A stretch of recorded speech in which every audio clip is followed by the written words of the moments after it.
folks. It's another edition of What's Up, Wichita. And today we put to bed another little white lie as told by a member of the Republican Party. Yeah, here we go with the Lieutenant Governor of Texas, of all people, insisting that the vaccine, the COVID vaccine, is, being perpetrated by the Black community for their refusal to take the vaccine. Now, that's a lie, Lieutenant Governor Patrick. But let me say something to you. Even if it were true, did you ever stop to think that Black people have more reasons to mistrust the government and the medical community in the United States of America than any other group? Did you ever stop to think about 1932 when over 400 Black men were recruited by the government and the medical community to be used as guinea pigs and be infected with the syphilis disease? After all, these people were lied to and told that they had bad blood.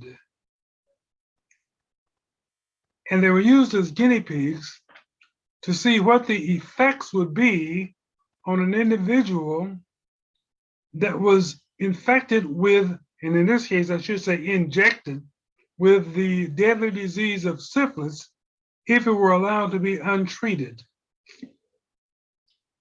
So over 400 African Americans, men, for over 40 years were allowed to die and wither away due to lack of treatment for a government medically induced disease called syphilis. Now, let me tell you what the effects of syphilis are if they're untreated, if it is untreated.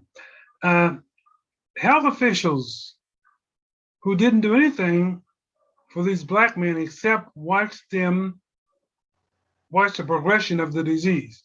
Now, syphilis is a venereal disease that can lead to paralysis, blindness, deafness, dementia, heart trouble, brain damage, and death.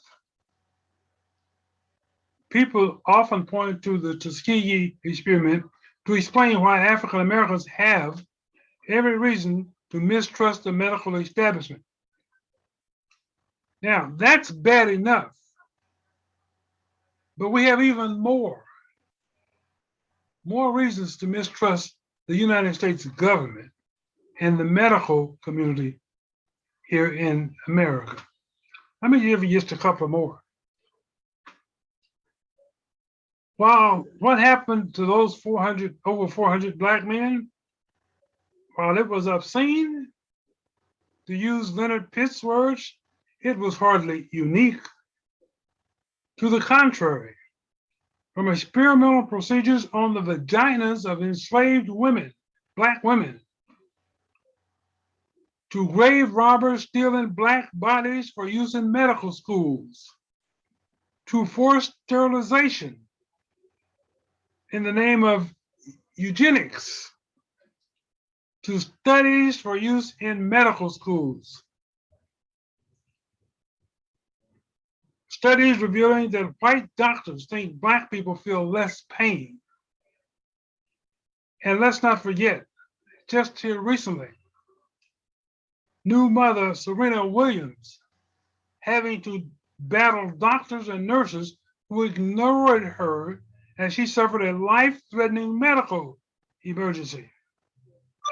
Black people have been routinely betrayed by this profession whose prime directive is first, do no harm. So the mistrust is grounded in hard experience. You see, Lieutenant Governor Patrick, Black folks in America have a long history of mistrustful actions perpetrated upon them by the United States government and the medical community. Now, Patrick, Lieutenant Governor Patrick, you would be well served by doing some research on the history of the experiences of African Americans here in the United States. But I suggest you probably don't want to do that because of the fact that you don't want to read up and find out what really happened, because of the fact that just might expose your children to some of the mistrustful, embarrassing acts that were carried out by perhaps your fathers and grandfathers, and maybe even you yourself. You see, Lieutenant Governor Patrick, this is how you and your other conservative Republicans always act. You want to hide everything that happened years ago in the Black community. You tried your darndest to hide the Black massacre in Tulsa. You tried to hide the acts here of these 400 men in 1932. You see, that's why you refuse to talk about the past actions between the government and African Americans. It's a dirty, nasty past that you don't want to talk about, you don't want to hear about, and you don't want to think about. But unfortunately, it's like it always happens. At some point in time, the chickens come home to roost. So for you, Lieutenant Governor Dan Patrick of Texas, I suggest you either do one of two things. You either put up or shut up. And that's my comments for Lieutenant Governor Dan Patrick of Texas. See you again next time for another edition of What's Up, Wichita? This program is brought to you by Black Star Group.